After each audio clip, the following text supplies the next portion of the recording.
Assalamualaikum warahmatullahi wabarakatuh. Waalaikumsalam warahmatullahi wabarakatuh. Halo semuanya, gua Ahmad Taufal Awaludin Ananda. Selamat datang di Kopi Sastra, tempat di mana kita duduk bareng sambil cerita soal jurusan kuliah, soal puisi, bahkan soal karya yang belum sempat dibaca. Kita akan mengupas makna di balik kata dari yang sederhana sampai yang luar biasa. Pada kali ini kita akan ngobrol santai tapi penuh makna tentang sejak kapan jatuh cinta sama aksara dan mengapa sastra menjadi pilihan rasa. Dan tentu saja soal mimpi dan harapan untuk dunia sastra di masa yang akan datang agar tetap jaya. Jadi siapin kopi kalian, cari posisi duduk yang paling nyaman karena obrolan kita nggak cuma soal siapa dan dari mana, tapi juga tentang kenapa sastra itu menjadi relevan untuk kita semua dan bagaimana caranya menulis. Di sini gue udah sama narasumber gue yaitu Bang Hekal. Udah paling enggak? Bang, Ya, kita anak sastra ini bro. sehat Bang? Alhamdulillah sehat. Oke. Langsung aja nih Bang. Kalau boleh tahu nih Bang, kuliahnya di mana sih? Di UIN Jakarta. Oh, di UI. Udah lulus Bang? Alhamdulillah lulus, walaupun agak telat sedikit. Kapan Bang lulus itu? Lulus tahun 2024, wisudanya Februari. Kalau boleh tahu nih Bang, jurusan apa Bang di UIN? Jurusan Pendidikan Bahasa dan Sastra Indonesia. Ada sastranya itu Bang ya? Ada. Tuh, kebetulan ini pendidikan yang agak nyenggol sastra. Oke.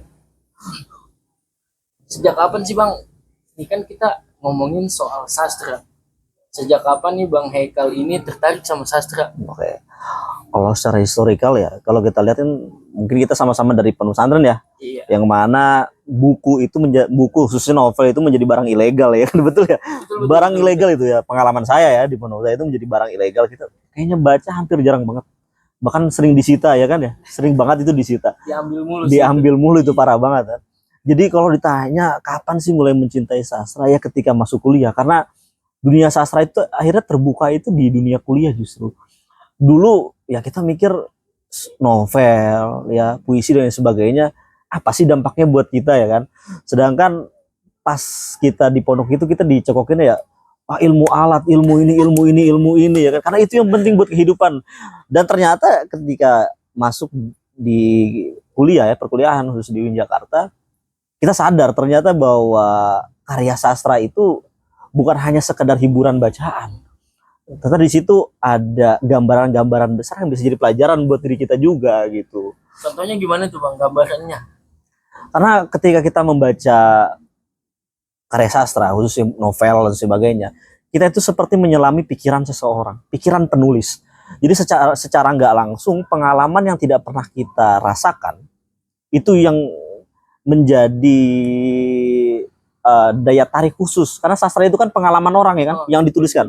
Karena kalau kita melihat sastra itu kan gambaran masyarakat sebenarnya, gambaran kisah masyarakat, entah peristiwa, entah pengalaman, atau kejadian-kejadian yang sudah terjadi. Karena kan kita ini kan manusia ini kan kadang-kadang suka teledor, betul ya? Kadang-kadang sastra ini mengajarkan kita agar kita tidak membuat kesalahan yang sama dari si penulis itu.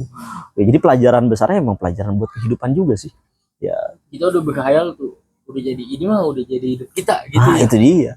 Padahal orang yang sudah lebih dulu hidup itu pengalamannya ya, atau peristiwa-peristiwa yang pernah jadi hal kegagalan itu lebih banyak dan bisa kita pelajari agar kita kedepannya tidak sama seperti si penulis itu gitu.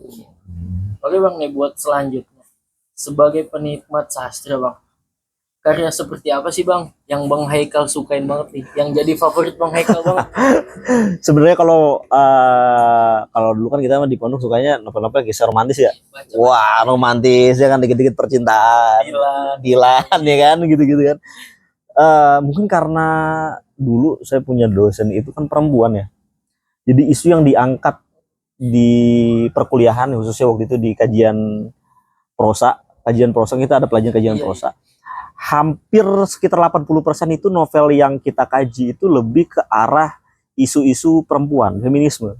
Ya bagaimana ya tadi tentang feminisme dan patriarki ya kan, dan sebagainya. Makanya novel-novelnya juga nggak jauh dari ya contoh yang populer, novel populer paling kayak Perempuan Berkalung Sorban itu sempat dikaji dan itu berkali-kali ya. Terus juga kalau novel yang sekitar dekat-dekat kita nih 2019 tuh contohnya kayak Hati Suhita ya, memang isunya rata-rata isu perempuan karena mungkin desainnya perempuan ya, jadi nggak jauh lah isunya dari perselingkuhan, bagaimana hak perempuan. Tapi kalau ditanya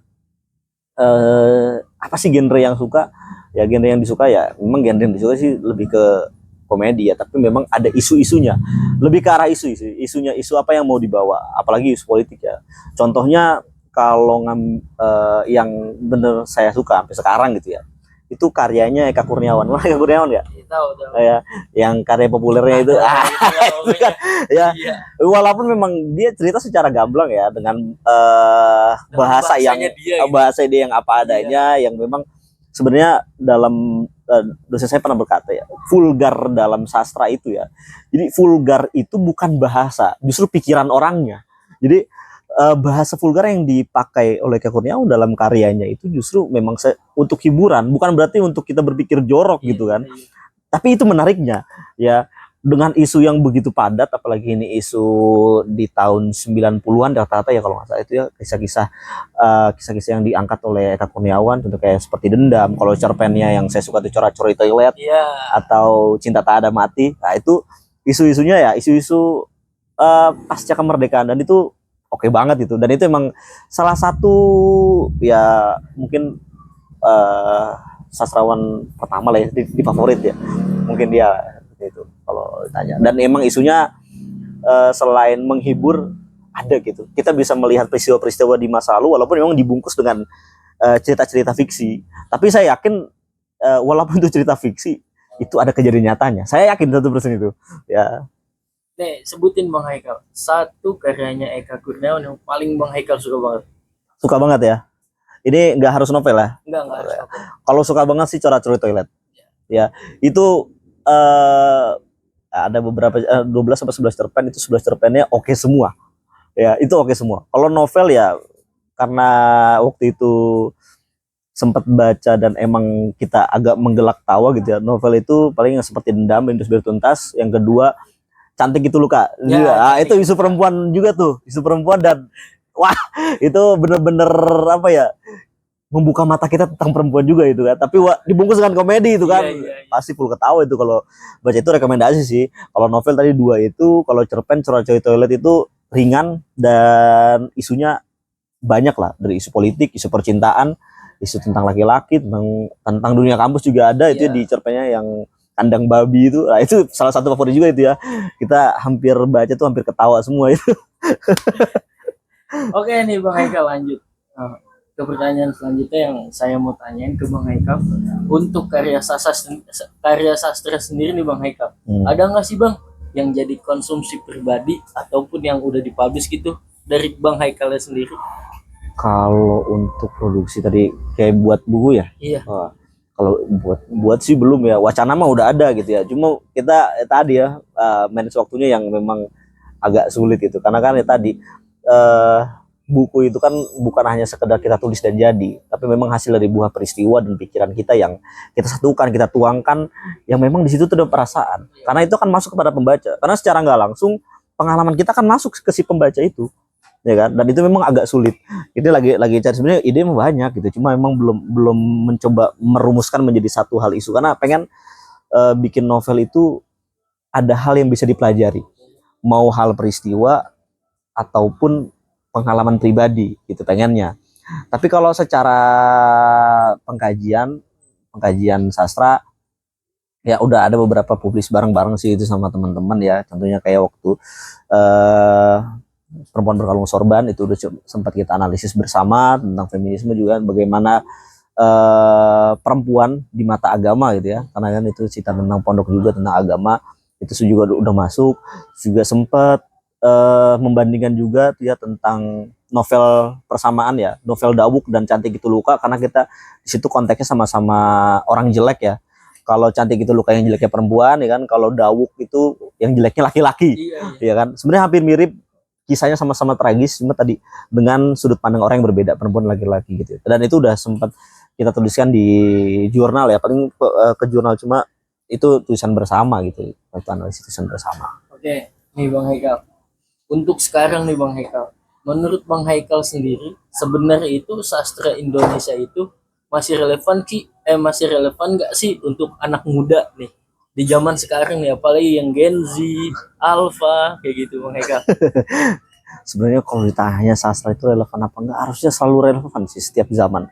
Karena eh, apalagi sastra Indonesia ya, kita dengan budaya kita kan, apalagi kalau suka dengan karya-karya Pramudia Anantatu, wah itu sangat-sangat jadi pelajaran luar biasa tentang sejarah, tentang etika dan retorika, itu luar biasa.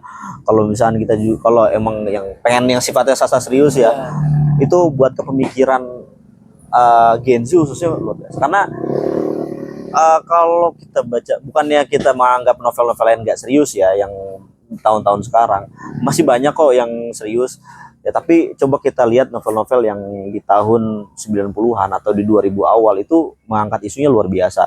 Kalau misalkan Gen Z suka dengan sastra yang memang mengangkut isu-isu terkini, ini bisa menjadi apa, bekal bekal utama juga buat Gen Z khususnya agar lebih kritis pada kehidupan sekarang. Apalagi sekarang Gen Z itu permasalahannya banyak ya, mental health, ya kan, itu kan percintaan, ya ekonomi dan sebagainya. Ini mental health tuh banyak loh ya, yang apalagi perempuan ya, isu-isu perempuan tuh di tahun pergantian tahun 90-an sampai 2000-an itu banyak banget itu kan.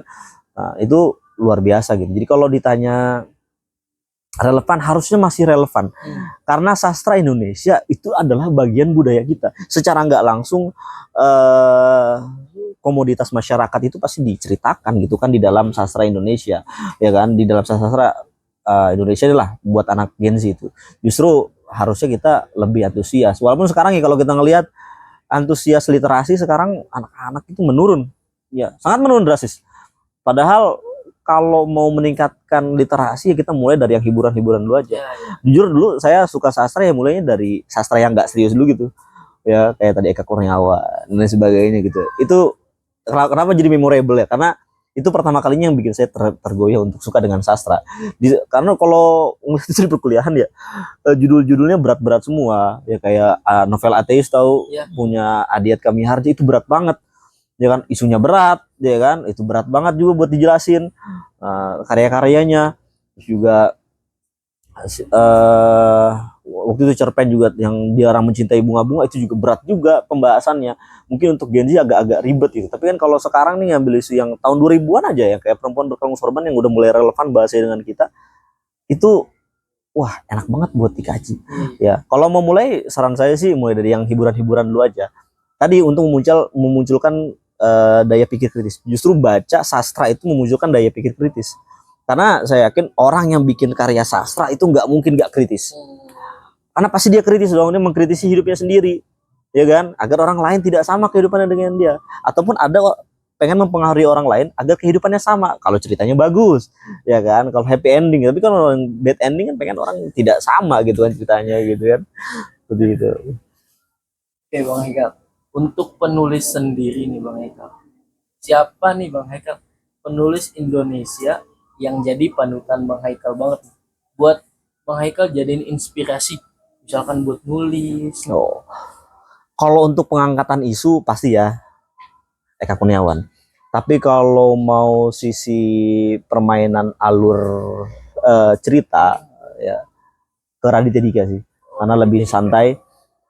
Tapi kalau mau serius-serius dengan isu-isu serius, lebih suka dengan karyanya Adiat Kamiharja. Ya. Iya. Kenapa lebih suka? Deep banget. Kayaknya setiap kalimatnya itu punya makna aja gitu ya. Mikir kayak punya makna aja. Oke Bang Haikal, apa sih Bang Haikal yang bikin karya sastra Indonesia itu menjadi unik? Kita bicara soal unik di Bang Haikal. Oke. Kenapa menjadi unik? Iya. Karena mungkin dari perspektif saya kan, biasanya kalau karya sastra luar mungkin juga kurang banyak sih kita baca karya sastra luar ya, paling untuk di Romeo and Juliet doang boleh karya sastra luar ya. Tapi kalau karya sastra Indonesia itu justru kenapa uniknya, kayak hal-hal yang fiksi itu pasti nyenggol-nyenggol lah ya. Nyenggol-nyenggol dengan ya, apalagi kalau sebelum tahun 98 itu ya, itu karya-karyanya itu benar-benar nyenggol peristiwa-peristiwa yang terjadi gitu kan. Dan jadi kita tuh baca sambil tahu sejarah. Ya. Ya, uniknya itu kadang karya sastra itu menjadi apa, sarana untuk kritik pemerintahan. Ya, makanya kayak apalagi nih saya juga suka yang orang-orang Oetimu. Ya, orang-orang Oetimu itu kan tentang bagaimana penindasan di timur kan, di dunia timur itu kan. Ah, itu luar biasa itu. Kisah-kisah di tahun sebelum 98 tentang penindasan-penindasan dan kemanusiaan. Dan saya yakin keunikannya adalah Indonesia itu punya budaya yang, ya, budaya bermasyarakat yang berbeda, ya, berbeda dengan dunia luar, ya. Dan budaya masyarakat yang kita pelajari di Indonesia ini, ya, ini bisa menjadi daya tarik sendiri. Ya, khususnya kalau kita melihat, ya, banyak loh karya sastra Indonesia yang diadaptasi juga. Contohnya kan cerpen Eka Kurniawan ada, ya, kayak Manusia Harimau Ya. juga sempat diadaptasi sama Korea. Terus apa gitu ya, ada beberapa banyak lah, karena memang ngambil dari budaya, ya, atau fenomena masyarakat, yang memang fenomena masyarakat di Indonesia ini konfliknya luar biasa banyak gitu ya. Ya, jadi kalau ditanya uniknya, budayanya masuk sangat kental, budaya Indonesianya, ya, jadi nggak kayak umum gitu. Apalagi kalau udah masalah percintaan itu bener-bener kayak memperlihatkan setiap zaman. Ya, kayak di aja kita kan ngeliat kayak setiap zaman gitu kan. Oh, zaman itu jadi kita kayak ke bawah ke tahun 90-an dan sebagainya. Seperti itulah. Oke, Bang Haikal, kalau saya boleh tanya, dari dua ini pilihan kan ada dua, cuma dua, Bang Haikal. Bang Haikal itu lebih milih film atau novel? Sebenarnya kalau kita mau bandingin film dengan novel itu nggak apple to apple ya, karena kan kadang-kadang film itu ringkasan dari novel ya. Kalau kita lihat kayak pernah nonton Bumi Manusia, Ya. wah itu jauh banget dari bukunya, guys.